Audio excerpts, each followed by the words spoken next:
¿Puede la verdad sobre el poder destruir nuestra fe en la virtud? ¿Existe un líder capaz de gobernar sin mancharse las manos de sangre? ¿Qué precio debe pagar la humanidad por la estabilidad y el orden? Estas preguntas, tan antiguas como la civilización misma, encontraron su voz más inquietante en un hombre que se atrevió a mirar al poder a los ojos sin parpadear, sin el velo reconfortante de la moral religiosa o la retórica idealista. Su nombre se convertiría en sinónimo de astucia, manipulación y pragmatismo descarnado, pero también en la clave para entender la naturaleza más profunda del liderazgo político. En el vasto tapiz de la historia humana, pocas épocas brillaron con la intensidad del Renacimiento italiano. Esta era de genios y mecenas, de arte sublime y guerras brutales, de comercio próspero y traiciones palaciegas. Forjó un crisol único donde la belleza y la violencia danzaban en un abrazo perpetuo. Italia, fragmentada en ciudades-estado rivales, era un tablero de ajedrez donde papas, príncipes, mercenarios y banqueros movían sus piezas con ambición desenfrenada. En este escenario de magnificencia y caos, una ciudad destacaba como el corazón palpitante de la innovación y la intriga. Florencia, la cuna del Renacimiento, donde el genio humano alcanzaba las alturas del cielo, mientras las conspiraciones políticas arrastraban almas al abismo más oscuro. Acompáñanos en este viaje épico a la Florencia del siglo XV.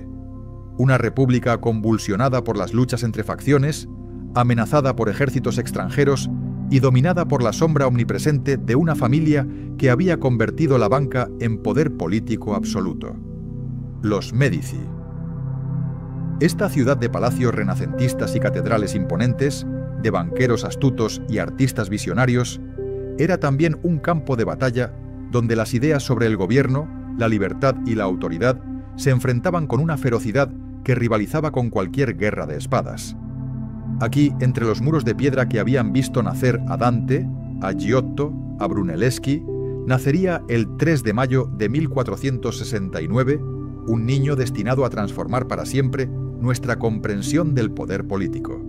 Nicolás Maquiavelo vino al mundo en el seno de una familia noble empobrecida, herederos de un linaje antiguo, pero desposeídos de la fortuna que alguna vez los había distinguido.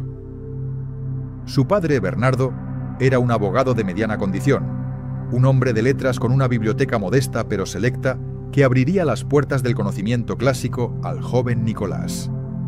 Su madre, Bartolomea, poetisa de sensibilidad refinada, transmitiría a su hijo el amor por las palabras y el poder de la expresión escrita. En esta casa de recursos limitados pero riqueza intelectual inmensa, el pequeño Maquiavelo absorbería las lecciones de la Roma republicana, las historias de Tito Livio, las reflexiones de Cicerón sobre la virtud cívica y el deber del ciudadano hacia su patria. Pero la educación más profunda de Maquiavelo no vendría de los libros, sino de las calles turbulentas de Florencia, ese laboratorio viviente de política práctica donde las teorías se estrellaban contra la realidad con consecuencias sangrientas. Durante su juventud, el joven Nicolás fue testigo del drama más intenso que su ciudad natal había experimentado en generaciones: la caída temporal de los Médici y el surgimiento de un predicador apocalíptico que prometía purificar Florencia de su corrupción y decadencia. Girolamo Savonarola, monje dominico de mirada incendiaria y retórica fulminante, encendió las masas florentinas con visiones de castigo divino y renovación moral, denunciando el lujo, la vanidad y la tiranía de los poderosos. La Florencia de Savonarola era una teocracia febril donde se quemaban obras de arte, libros y objetos de lujo en las famosas hogueras de las vanidades, donde los niños espiaban a sus padres buscando signos de pecado, donde el miedo al infierno reemplazaba el debate racional sobre el bien común. El joven Maquiavelo, con apenas 20 años, observaba este experimento radical de gobierno moral con una mezcla de fascinación y horror creciente. ¿Podía una república sostenerse sobre la histeria religiosa y la denuncia permanente? ¿Era la virtud impuesta por el terror verdadera virtud, o simplemente otra forma de tiranía disfrazada de santidad? Estas preguntas germinarían en su mente como semillas que florecerían décadas después en El Príncipe y los discursos. Cuando Savonarola fue finalmente arrestado, torturado, ahorcado y quemado en la Piazza della Signoria En 1498, Maquiavelo aprendió una lección brutal que nunca olvidaría. Los profetas desarmados siempre perecen. El fervor moral sin poder militar, las promesas celestiales sin fundamentos terrenales, la pureza ideológica sin pragmatismo político, todo ello conducía inevitablemente a la derrota y la destrucción. La plaza donde el monje ardió se convertiría en un símbolo imborrable en la memoria de Maquiavelo, el testimonio de que en el juego del poder, la intención virtuosa sin capacidad efectiva es un camino directo hacia el patíbulo. Ese mismo año, a los 29 años de edad, Nicolás Maquiavelo ingresó al servicio de la República restaurada como secretario de la Segunda Cancillería, un puesto que lo colocaría en el epicentro de la diplomacia florentina durante 14 años cruciales. No era un cargo decorativo ni académico, sino una posición de responsabilidad inmensa donde cada decisión podía significar la supervivencia o la aniquilación de Florencia. Como enviado diplomático, Maquiavelo viajaría incansablemente por Italia y más allá, observando de cerca a los grandes jugadores del tablero político europeo: el astuto rey de Francia, Luis XII, el papa guerrero Julio II, el emperador del Sacro Imperio Romano Germánico, Maximiliano I, y sobre todo César Borgia, el príncipe nuevo por excelencia. En César Borgia, hijo ilegítimo del papa Alejandro VI, Maquiavelo encontró la encarnación viviente de sus teorías futuras sobre el poder. Este príncipe despiadado, brillante y audaz, había conquistado la Romaña mediante una combinación letal de fuerza militar, astucia diplomática, traición calculada y crueldad ejemplar. Maquiavelo lo estudió como un anatomista estudia un cadáver, diseccionando cada movimiento, cada alianza, cada traición con fascinación clínica.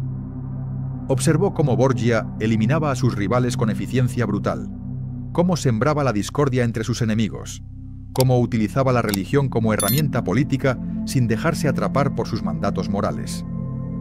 Aquí estaba un hombre que gobernaba según las leyes de la necesidad, no según los dictados de la virtud cristiana.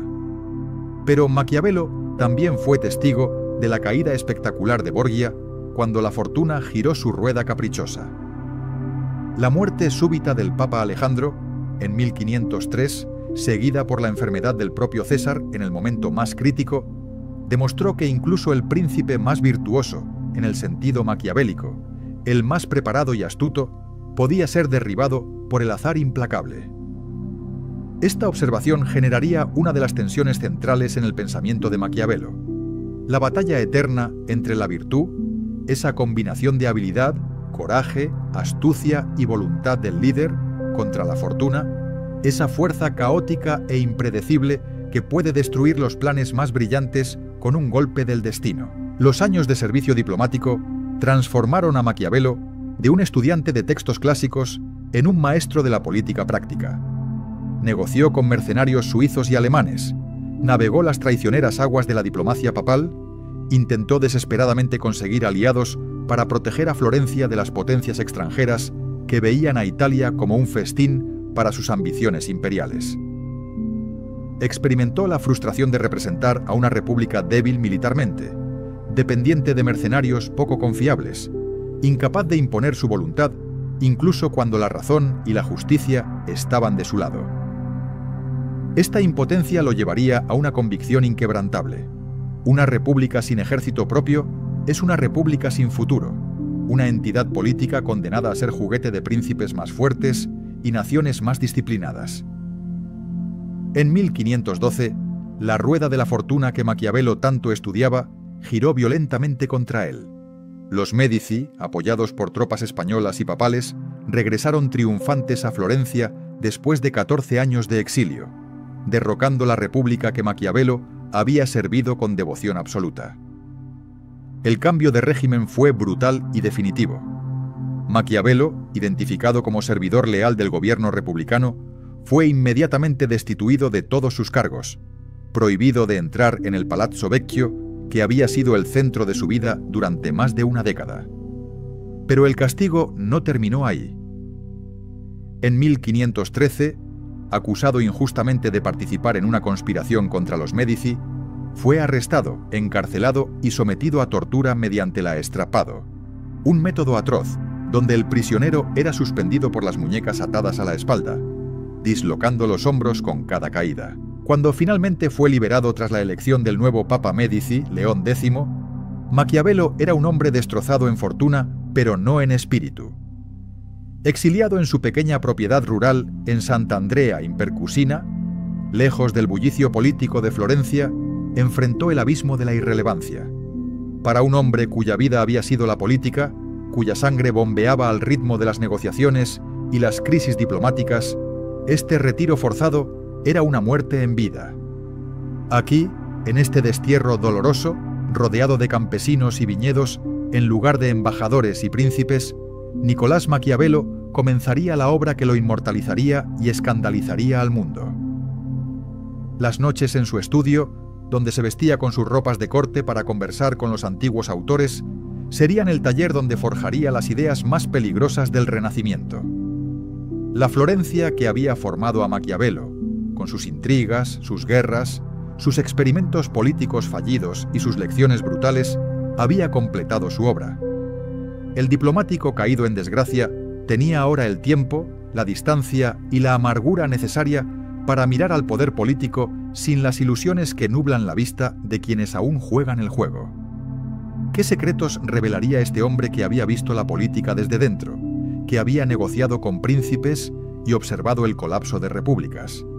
¿Qué verdades incómodas estaba dispuesto a pronunciar ahora que no tenía nada que perder?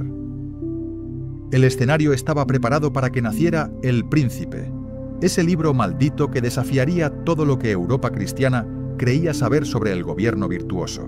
¿Qué sucede cuando alguien se atreve a escribir la verdad sobre el poder sin los velos reconfortantes de la moral convencional?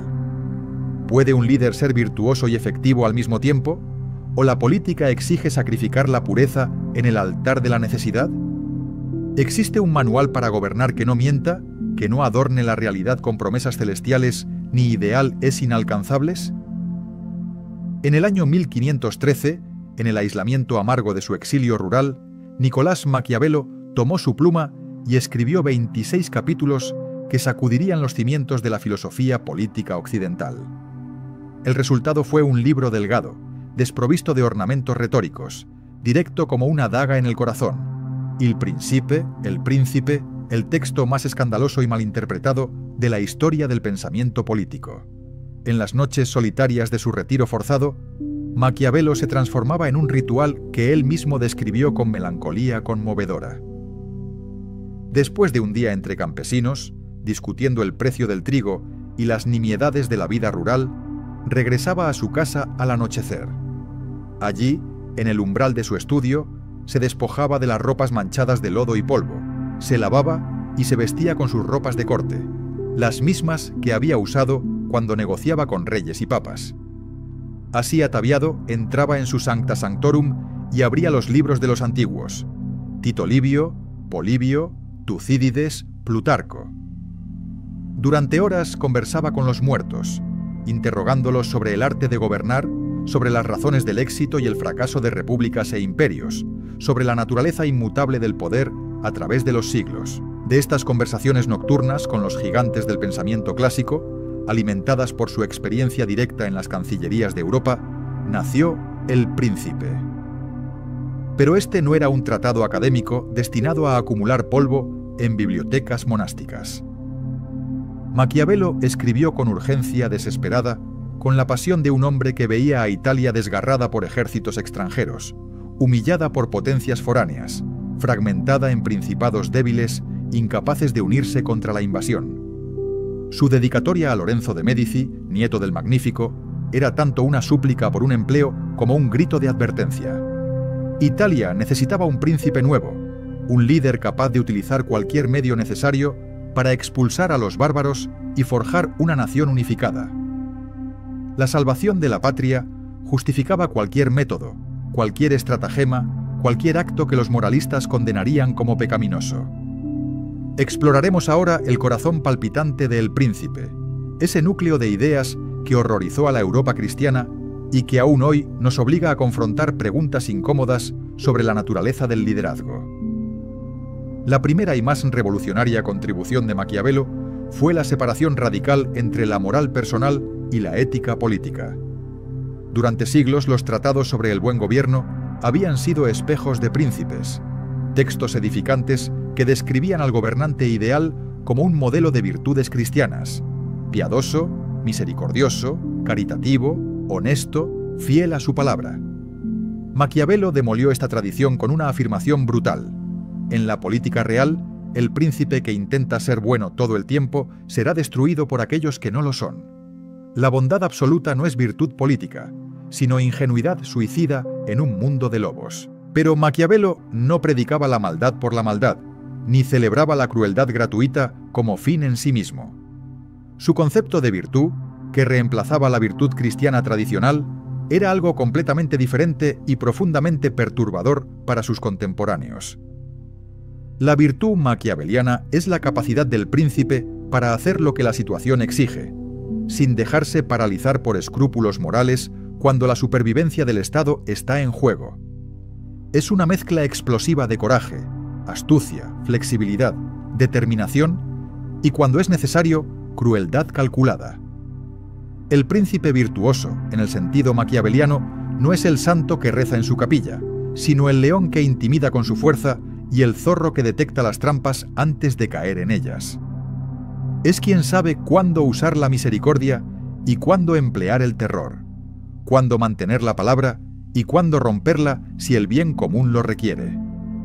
Consideremos el ejemplo más infame que Maquiavelo ofrece: la historia de César Borgia y su lugarteniente Remirro de Orco. Cuando Borgia conquistó la Romaña, una región sumida en el caos por décadas de gobierno débil y bandidaje descontrolado, necesitaba imponer orden rápidamente. Designó a Remirro, un hombre brutal y eficiente, para pacificar el territorio con mano de hierro. Remirro cumplió su cometido con crueldad ejemplar, aterrorizando a la población, pero restaurando la paz. Entonces Borgia, consciente de que el odio hacia Remirro crecía peligrosamente, lo hizo arrestar, juzgar sumariamente y ejecutar, exhibiendo su cuerpo partido en dos en la plaza pública. Con este acto magistral de manipulación psicológica, Borgia logró el orden sin cargar con el odio, transfiriendo toda la culpa de la crueldad necesaria a su instrumento descartable. ¿Fue esto monstruosamente inmoral? ¿O fue precisamente el tipo de astucia que un buen gobernante debe dominar? La pregunta que tortura a los lectores del Príncipe desde hace 5 siglos resuena aquí con fuerza terrible. ¿El fin justifica los medios? Maquiavelo nunca pronunció exactamente esta frase, pero toda su obra respira esta lógica consecuencialista. Si el fin es la estabilidad del Estado, la seguridad de los ciudadanos, la independencia de la patria, entonces los medios para lograrlo, incluso si incluyen engaño, traición y violencia, quedan justificados por la magnitud del objetivo. Pero inmediatamente surge la contradicción. ¿Existe algún límite? ¿Hay actos tan atroces que ningún objetivo puede santificarlos? Maquiavelo sugiere que sí existe un límite pragmático. La crueldad debe ser rápida, decisiva y seguida de beneficios tangibles para los gobernados. La crueldad prolongada, el sadismo gratuito, la opresión sin propósito estratégico, todo ello es contraproducente porque genera odio permanente y rebelión inevitable. Ahora debemos adentrarnos en otro concepto central del pensamiento maquiaveliano: la fortuna. Para Maquiavelo, la fortuna es esa fuerza caprichosa e impredecible que gobierna aproximadamente la mitad de nuestras acciones, dejando la otra mitad a nuestro libre albedrío y virtud. La imagen que utiliza es poderosa. La fortuna es como un río embravecido que cuando se desborda arrasa todo a su paso, destruyendo campos, derribando edificios, ahogando a los incautos. Pero los hombres prudentes, durante los tiempos de calma, construyen diques, canales y muros de contención para controlar las futuras inundaciones. Así también el príncipe virtuoso debe prepararse durante la paz para las tormentas de la guerra, durante la abundancia para la escasez, durante la estabilidad para la crisis. La virtud no puede eliminar la fortuna, pero puede preparar los diques que la contengan. Sin embargo, Maquiavelo va más allá en su análisis de la relación entre virtud y fortuna. Afirma provocativamente que la fortuna es mujer y por tanto se deja dominar por el joven audaz que la toma con violencia, más que por el viejo prudente que calcula cada movimiento. Esta metáfora misógina, producto de su época, contiene una intuición política inquietante. Los momentos de crisis histórica favorecen a los audaces sobre los cautelosos, a quienes actúan decisivamente sobre quienes deliberan eternamente. El príncipe que espera tener toda la información antes de actuar, que busca la seguridad absoluta antes de moverse, será aplastado por circunstancias que cambian más rápido que su capacidad de análisis. La virtud requiere el coraje de actuar en la incertidumbre, de apostar cuando las probabilidades no son claras, de arriesgar la derrota por la posibilidad de la victoria. Pero quizás la lección más perturbadora de El Príncipe se encuentra en los capítulos que discuten la relación entre el gobernante y la opinión pública. Maquiavelo insiste en que es más importante parecer virtuoso que serlo realmente. El príncipe debe cultivar cuidadosamente su imagen pública, mostrándose piadoso, misericordioso, íntegro y humano, incluso cuando las circunstancias lo obliguen a actuar de manera contraria. Las masas juzgan por las apariencias, no por la realidad, evalúan el resultado, no los métodos. Si el príncipe mantiene el Estado seguro y próspero, si protege a sus súbditos de la invasión extranjera y el caos interno, el pueblo perdonará cualquier medio empleado para lograr estos fines. La hipocresía no es un vicio en el gobernante, es una herramienta de supervivencia política en un mundo donde la percepción es poder. Esta doctrina de la apariencia sobre la realidad conecta con otro tema central, el uso instrumental de la religión. Maquiavelo admiraba profundamente a los romanos antiguos que utilizaban la religión para mantener la disciplina militar y la cohesión social, sin creer necesariamente en los dioses que invocaban. Para él, un príncipe sabio debe parecer profundamente religioso. Debe honrar los rituales, respetar los símbolos sagrados y cultivar la amistad del clero, no porque la fe lo mueva genuinamente, sino porque la religión es el cemento más fuerte para unir a una sociedad. Esta visión cínica de lo sagrado como instrumento político escandalizó a una Europa donde la reforma y la contrarreforma desgarraban naciones por cuestiones de doctrina teológica. ¿Cómo se atrevía este florentino a sugerir que la religión era meramente una herramienta de control social? El príncipe culmina con un llamado apasionado a la liberación de Italia, un capítulo final que rompe completamente con el tono frío y analítico del resto del libro. Aquí, Maquiavelo el científico político desaparece y emerge. Maquiavelo el patriota desesperado, suplicando por un salvador que unifique su patria fragmentada y expulse a los bárbaros extranjeros que la saquean. La transformación es sobresaltante. El teórico del realismo descarnado se revela como un idealista herido, un hombre cuyo pragmatismo brutal tenía un propósito trascendente: salvar a Italia de la humillación y la esclavitud. Esta contradicción aparente entre el consejero cínico de príncipes y el visionario nacionalista nos obliga a reconsiderar todo lo anterior. ¿Era Maquiavelo realmente amoral o su amoralidad táctica servía a un objetivo moral más elevado? Cuando El Príncipe finalmente fue publicado póstumamente en 1532, 5 años después de la muerte de su autor, la reacción fue explosiva. La Iglesia Católica lo colocó en el índice de libros prohibidos. Los humanistas lo denunciaron como obra del diablo. El término maquiavélico se convirtió en sinónimo de perfidia y manipulación despiadada. Pero secretamente, en los gabinetes de los poderosos, El Príncipe se leía ávidamente como el manual más honesto jamás escrito sobre el ejercicio real del poder. Hoy, 5 siglos después, seguimos luchando con las preguntas que Maquiavelo planteó sin resolver. ¿Puede un líder ser efectivo y ético simultáneamente? ¿Existe un punto donde la necesidad política debe ceder ante principios morales absolutos? ¿O la responsabilidad suprema del gobernante hacia su pueblo justifica cualquier acto que preserve la comunidad política?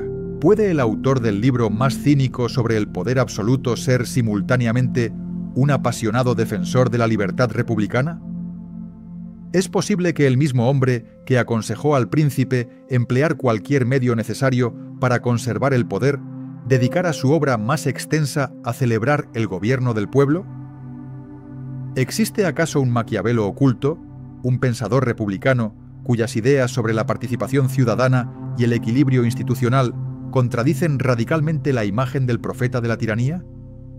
La respuesta a estas preguntas desconcertantes se encuentra en una obra menos conocida, pero infinitamente más reveladora que El Príncipe: Los discursos sobre la primera década de Tito Livio, un tratado monumental que Maquiavelo comenzó a escribir simultáneamente con su famoso manual para príncipes, pero que refleja una filosofía política completamente diferente y sorprendentemente moderna. Mientras El Príncipe era un texto urgente, escrito en meses de fiebre creativa para ofrecer consejos prácticos a un gobernante individual, los discursos representan la reflexión madura y sistemática de Maquiavelo sobre la forma ideal de gobierno.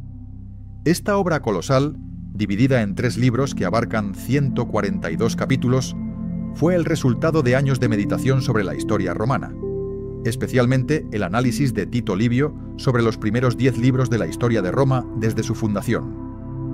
Para Maquiavelo, la República Romana no era simplemente un objeto de estudio académico, sino el modelo supremo de organización política que había producido la civilización más poderosa, duradera y admirable de la historia humana. Aquí no aconsejaba a un príncipe sobre cómo conquistar y mantener el poder, sino que exploraba las instituciones, leyes y costumbres que permitían a los ciudadanos libres gobernarse a sí mismos con grandeza y virtud cívica. La contradicción aparente entre El Príncipe y los discursos ha torturado a los estudiosos durante siglos, generando interpretaciones radicalmente divergentes. ¿Era Maquiavelo un republicano sincero que escribió El Príncipe como sátira o denuncia velada de la tiranía? ¿O era un pragmático puro que simplemente reconocía que diferentes situaciones requerían diferentes formas de gobierno? La respuesta más convincente es que ambas obras son perfectamente coherentes dentro de su marco conceptual. Maquiavelo creía que las repúblicas eran superiores para producir grandeza duradera y libertad ciudadana, pero que en tiempos de corrupción extrema o crisis existencial, solo un príncipe fuerte podía restaurar el orden necesario para que eventualmente renaciera una república virtuosa. El Príncipe era medicina amarga para sociedades enfermas. Los discursos eran el ideal saludable hacia el cual debían aspirar todas las comunidades políticas. Exploraremos ahora las ideas revolucionarias que Maquiavelo desarrolló en los discursos, comenzando con su defensa audaz del conflicto social como motor de la libertad. Para los pensadores políticos de su época y anteriores, los tumultos, las disputas entre facciones y los conflictos internos eran síntomas de enfermedad política que debían eliminarse a toda costa. La armonía, el consenso y la paz interna eran los ideales supremos de una república bien ordenada. Maquiavelo demolió esta ortodoxia con un argumento escandaloso. La grandeza de Roma no surgió a pesar de sus conflictos internos entre patricios y plebeyos, sino precisamente gracias a ellos. Estos tumultos constantes, lejos de debilitar la república, la fortalecieron al obligar a ambas clases a negociar, a crear instituciones de equilibrio como el tribunado de la plebe, y a canalizar sus ambiciones rivales hacia el servicio del bien común. Una república sin conflicto es una república muerta o moribunda, donde una facción ha aplastado a todas las demás y la libertad ha perecido. Esta valoración positiva del conflicto conecta directamente con otra idea central de los discursos: el papel indispensable de las instituciones mixtas. Maquiavelo argumentaba que ninguna forma pura de gobierno, ni monarquía, ni aristocracia, ni democracia, podía mantenerse estable por mucho tiempo, porque cada una degeneraba inevitablemente en su perversión. La monarquía en tiranía, la aristocracia en oligarquía, la democracia en anarquía. La solución romana, que Maquiavelo celebraba con fervor, era el gobierno mixto que combinaba elementos monárquicos en los cónsules, aristocráticos en el Senado y democráticos en los tribunos y las asambleas populares. Este equilibrio institucional creaba un sistema de pesos y contrapesos donde cada clase vigilaba celosamente a las otras, impidiendo que ninguna acumulara poder absoluto. La libertad republicana no era el resultado de la virtud espontánea de los ciudadanos, sino el producto de instituciones bien diseñadas que canalizaban el egoísmo humano hacia fines constructivos. Pero las instituciones por sí solas no bastaban para preservar una república.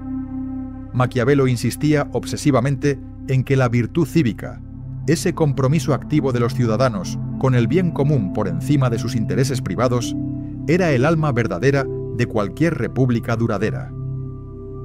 Esta virtud colectiva se manifestaba en la disposición de los ciudadanos a servir en el ejército sin esperar recompensa, a participar en la vida política sin buscar solo beneficio personal, a obedecer las leyes incluso cuando pudieran violarlas impunemente, y sobre todo a anteponer la libertad y la grandeza de la patria a su propia seguridad y comodidad.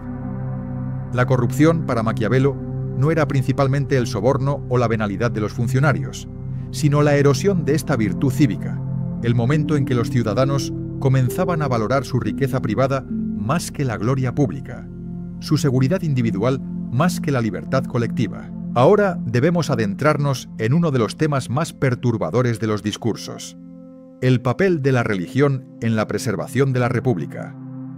Maquiavelo admiraba sin reservas cómo los romanos utilizaban la religión para mantener la disciplina militar, fortalecer los juramentos, infundir respeto a las leyes y generar cohesión social.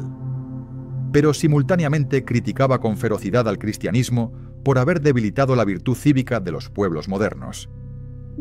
Mientras la religión romana exaltaba las virtudes marciales, el honor mundano y la gloria terrenal, el cristianismo predicaba la humildad, el perdón de las ofensas, el desprecio por los bienes terrenales y la resignación ante la injusticia en espera de recompensas celestiales.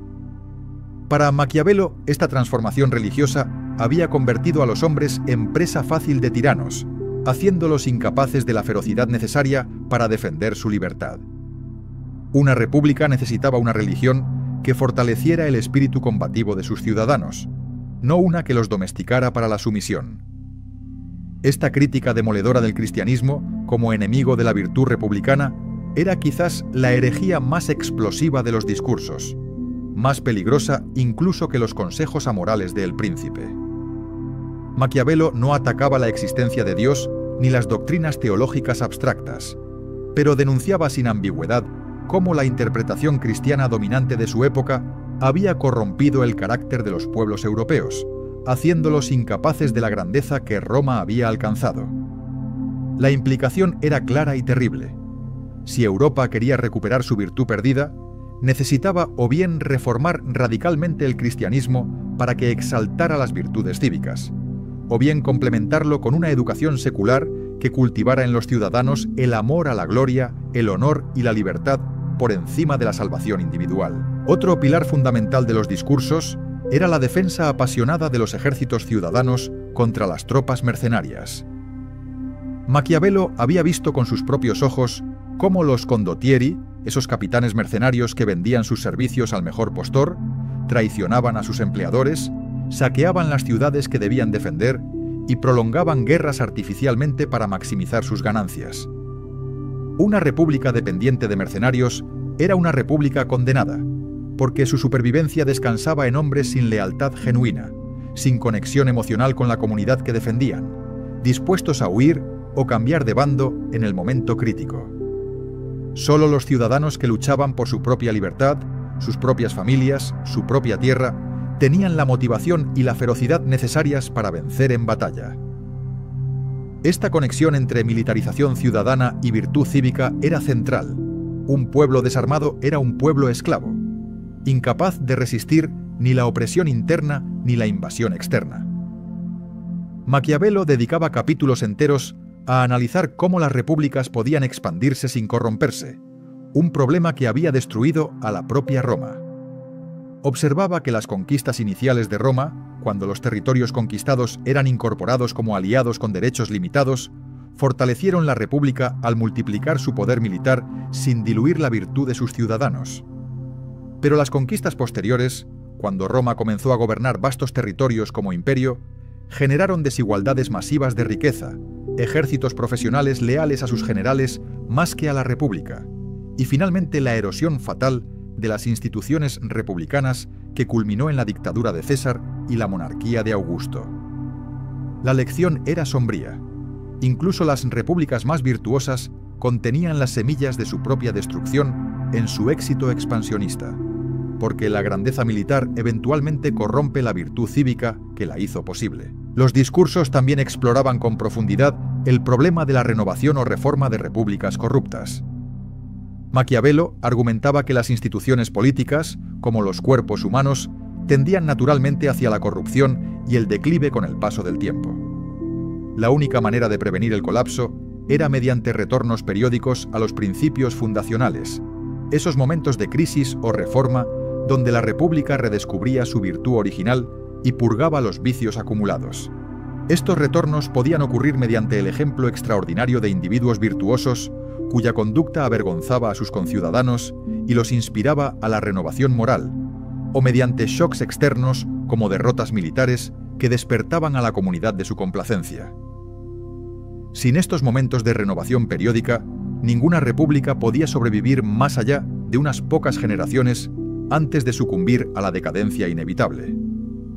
La tensión central que recorre los discursos, y que nunca resuelve completamente, es la contradicción entre dos imperativos: la necesidad de instituciones estables que limiten el poder mediante leyes versus la necesidad ocasional de acción extralegal decisiva para salvar la república en momentos de crisis suprema. Maquiavelo admiraba profundamente el dictador romano, esa figura constitucional que asumía poder absoluto temporalmente durante emergencias nacionales, con la obligación de renunciar a ese poder tan pronto como la crisis se resolviera. Este mecanismo permitía la flexibilidad necesaria para actuar con velocidad y decisión sin destruir permanentemente las libertades republicanas. Pero incluso Maquiavelo reconocía el peligro mortal. ¿Qué sucede cuando el dictador se niega a renunciar al poder, cuando la excepción temporal se convierte en normalidad permanente? ¿Cuando la salvación de la república se transforma en pretexto para su destrucción? Cuando finalmente leemos los discursos completos junto con El Príncipe, emerge una imagen mucho más compleja y matizada de Maquiavelo que la caricatura del consejero cínico de tiranos. Aquí estaba un pensador profundamente comprometido con la libertad republicana, que entendía sus fragilidades y sus fortalezas con claridad sin ilusiones. Su pragmatismo brutal no era nihilismo moral, sino realismo trágico, la convicción de que en un mundo de príncipes rapaces y pueblos corrompidos, solo la virtud combinada con la astucia podía preservar los espacios frágiles de libertad humana. Los discursos nos revelan a un Maquiavelo cuyo objetivo último no era enseñar a los príncipes a oprimir, sino equipar a los pueblos con el conocimiento necesario para defenderse de la opresión, para construir instituciones duraderas de autogobierno, para cultivar la virtud cívica que es el único fundamento real de la grandeza y la libertad. ¿Podemos entonces reconciliar al autor de ambas obras?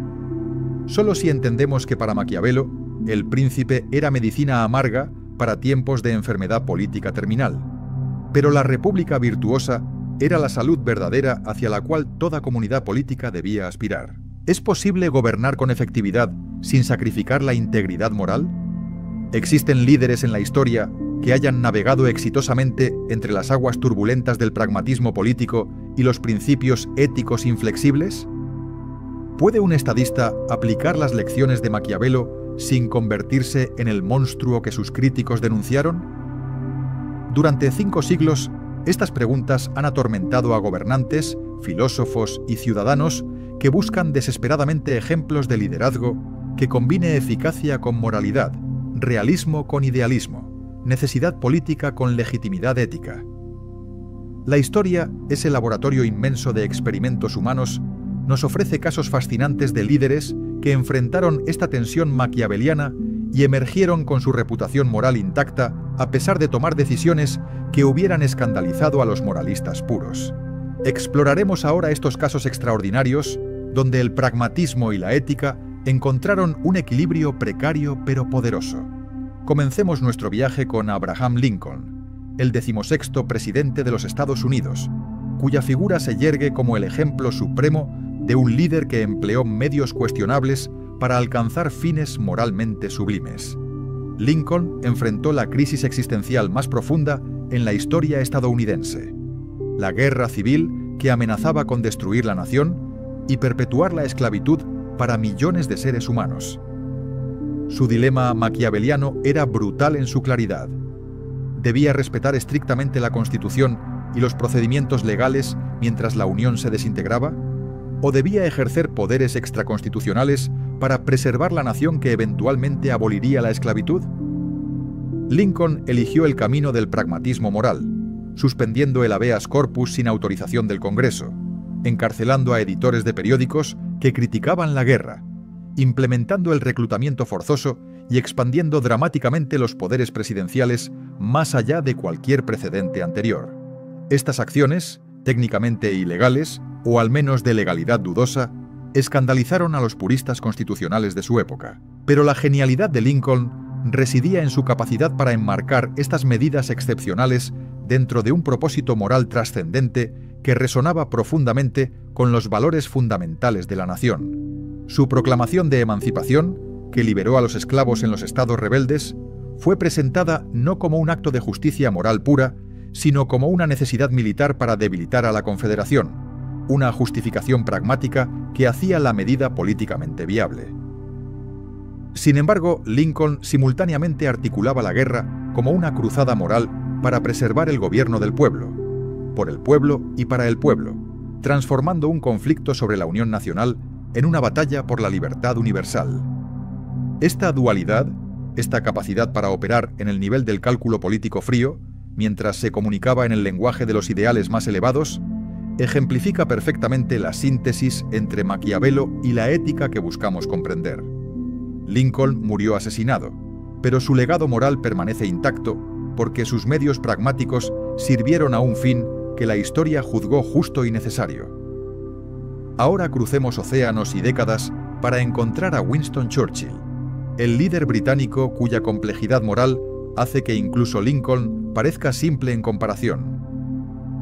Churchill era un imperialista sin disculpas que defendía el dominio británico sobre pueblos colonizados, un político despiadado que ordenó bombardeos masivos sobre ciudades alemanas donde perecieron cientos de miles de civiles, un estratega que manipuló información y mintió a aliados cuando lo consideraba necesario para la victoria. Sus decisiones durante la Segunda Guerra Mundial incluyen episodios profundamente perturbadores. Permitir que los alemanes bombardearan Coventry sin evacuación previa para proteger el secreto de que los británicos habían descifrado los códigos nazis. Ordenar el hundimiento de la flota francesa en Mers el-Kebir, matando a 1.300 marineros aliados para evitar que cayera en manos alemanas. Promover el bombardeo incendiario de Dresde cuando la guerra ya estaba prácticamente ganada.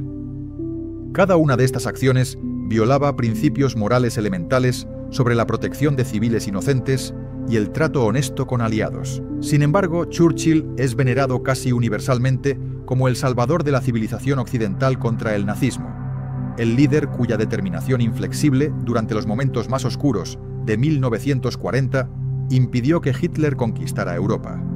Su legitimidad moral descansa en el contexto histórico específico. Enfrentaba a un enemigo de maldad absoluta cuya victoria habría significado el genocidio sistemático y la esclavitud de continentes enteros. En este contexto extremo, las medidas extremas que Churchill empleó fueron juzgadas por la mayoría como dolorosamente necesarias, como el precio inevitable de derrotar una amenaza existencial a la humanidad misma. Churchill entendía instintivamente la lección maquiaveliana. En tiempos de crisis suprema, el líder que se niega a mancharse las manos por preservar su pureza moral personal, condena a su pueblo a la destrucción.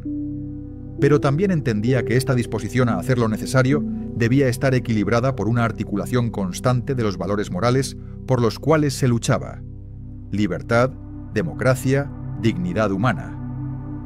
Sus discursos inmortales transformaban las decisiones pragmáticas brutales en capítulos de una epopeya moral donde la civilización combatía contra la barbarie. Trasladémonos ahora al continente africano y al caso extraordinario de Nelson Mandela, quien navegó las aguas traicioneras entre revolución violenta y reconciliación pacífica con una maestría que desafía las categorías simples. Durante décadas, Mandela lideró la lucha armada contra el apartheid sudafricano, fundando el brazo militar del Congreso Nacional Africano y aprobando actos de sabotaje que ocasionalmente resultaban en víctimas civiles. Pasó 27 años en prisión por estos actos, emergiendo como un símbolo global de resistencia contra la opresión racial. Aquí estaba un hombre que había rechazado explícitamente la no violencia absoluta de Gandhi cuando la consideró inefectiva, que había elegido conscientemente la lucha armada como herramienta política necesaria contra un régimen que solo entendía el lenguaje de la fuerza.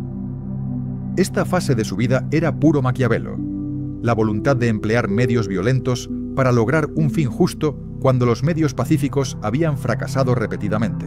Pero la verdadera grandeza de Mandela emergió en su capacidad para trascender este pragmatismo revolucionario sin renegar de él. Cuando finalmente fue liberado y el apartheid comenzó su colapso, Mandela lideró una transición negociada que evitó la guerra civil catastrófica que muchos predecían. Rechazó la venganza contra los opresores blancos, promovió la Comisión de Verdad y Reconciliación que ofrecía amnistía a cambio de confesión honesta, y articuló una visión de una Sudáfrica multirracial donde antiguos enemigos podían coexistir. Esta transformación de guerrillero a pacificador, de revolucionario a estadista reconciliador, demuestra una comprensión sofisticada de que diferentes momentos históricos requieren diferentes estrategias, y que la virtud maquiaveliana incluye la sabiduría para reconocer cuándo cambiar de tácticas radicalmente. Mandela mantuvo su legitimidad moral porque nunca pretendió que sus manos estuvieran limpias, pero logró convencer a su pueblo y al mundo de que sus decisiones, tanto las violentas como las pacíficas, servían consistentemente al objetivo superior de la justicia y la dignidad humana universal. Consideremos ahora el caso complejo y matizado de Mahatma Gandhi, frecuentemente presentado como el anti-Maquiavelo por excelencia, el profeta de la no violencia absoluta que rechazaba cualquier compromiso con medios inmorales. Pero un examen más profundo revela que incluso Gandhi operaba dentro de un marco fundamentalmente pragmático, aunque de naturaleza diferente a la violencia física. Sus campañas de desobediencia civil, boicots económicos y huelgas de hambre eran armas políticas cuidadosamente calculadas para maximizar la presión sobre el Imperio británico mientras se mantenía el terreno moral elevado. Gandhi comprendía brillantemente que en el contexto del colonialismo británico del siglo XX, donde la opinión pública mundial importaba y donde los colonizadores profesaban valores democráticos y cristianos, la no violencia era en realidad la estrategia más efectiva para deslegitimar el dominio imperial. No era pacifismo ingenuo, sino pragmatismo moral, la elección de las armas que mejor funcionaban, dada la naturaleza específica del oponente y el momento histórico. Además, Gandhi no era absolutamente inflexible en su pacifismo. Apoyó el esfuerzo bélico británico durante la Primera Guerra Mundial, argumentando que la India debía ganarse el derecho a la independencia mediante la lealtad en tiempos de crisis imperial. Durante la Segunda Guerra Mundial, su posición era más ambigua, pero nunca llamó a la población india a sabotear activamente el esfuerzo bélico aliado contra el fascismo, reconociendo implícitamente que existían males mayores que el colonialismo británico. Sus negociaciones con los británicos involucraban compromiso constante, retirada táctica cuando era necesario y la disposición a aceptar menos que la independencia total como pasos intermedios. Gandhi el Santo era también Gandhi el negociador astuto, el líder que entendía cuándo presionar y cuándo ceder, cuándo dramatizar y cuándo buscar el consenso pragmático. Su genio consistía en hacer que el pragmatismo pareciera principio puro, en enmarcar cada concesión táctica como coherente con una filosofía moral trascendente. Finalmente, examinemos brevemente otros ejemplos que iluminan diferentes facetas de esta tensión entre ética y pragmatismo. Franklin Roosevelt mintió repetidamente al pueblo estadounidense sobre sus intenciones de entrar en la Segunda Guerra Mundial porque comprendía que la opinión pública aislacionista impedía la preparación necesaria contra el fascismo, priorizando el resultado moral sobre la transparencia democrática inmediata. Otto von Bismarck unificó a Alemania mediante 3 guerras calculadas y diplomacia engañosa, creando una nación-estado poderosa que trajo prosperidad a millones, pero también estableció precedentes militaristas que contribuirían a las catástrofes del siglo XX. Lee Kuan Yew construyó Singapur moderna mediante un autoritarismo ilustrado que restringía libertades políticas, pero producía prosperidad económica y estabilidad social extraordinarias, planteando la pregunta incómoda de si el liberalismo político es realmente el único camino hacia el desarrollo humano. Entonces, ¿qué lecciones podemos extraer de estos casos diversos sobre la posibilidad de combinar pragmatismo maquiaveliano con integridad ética? Primero, que el contexto es supremo. Las acciones que son justificables enfrentando una amenaza existencial pueden ser inexcusables en tiempos normales. Segundo, que la transparencia sobre el propósito moral, incluso cuando los medios son cuestionables, preserva la legitimidad del líder ante su pueblo. Tercero, que la autolimitación voluntaria, la disposición a renunciar a poderes excepcionales una vez que la crisis termina, distingue al estadista necesariamente pragmático del tirano que usa la crisis como pretexto. Cuarto, que ningún líder escapa completamente de la tensión entre ideales y necesidad, pero los grandes líderes son aquellos que navegan esta tensión conscientemente, que reconocen los costos morales de sus decisiones pragmáticas sin refugiarse en la negación o el cinismo. Maquiavelo nos legó no un manual para la inmoralidad, sino un espejo brutalmente honesto que refleja las realidades incómodas del poder político. Sus lecciones siguen resonando 5 siglos después porque la tensión fundamental que identificó entre lo que deberíamos hacer idealmente y lo que debemos hacer para sobrevivir y prosperar en un mundo imperfecto permanece irresoluble. Los líderes que estudiamos no resolvieron esta tensión, sino que la gestionaron con diferentes grados de éxito, manteniendo su humanidad moral mientras hacían las paces necesarias con las exigencias despiadadas del poder. En un mundo que aún enfrenta crisis existenciales, donde los líderes democráticos deben competir con autócratas sin escrúpulos, donde las amenazas globales requieren acción decisiva que puede violar procedimientos normales, las preguntas que Maquiavelo planteó siguen siendo tan urgentes como siempre. Que su legado nos inspire no a abandonar nuestros principios ni a abrazar el cinismo, sino a pensar con claridad terrible sobre los dilemas reales del liderazgo en tiempos de crisis.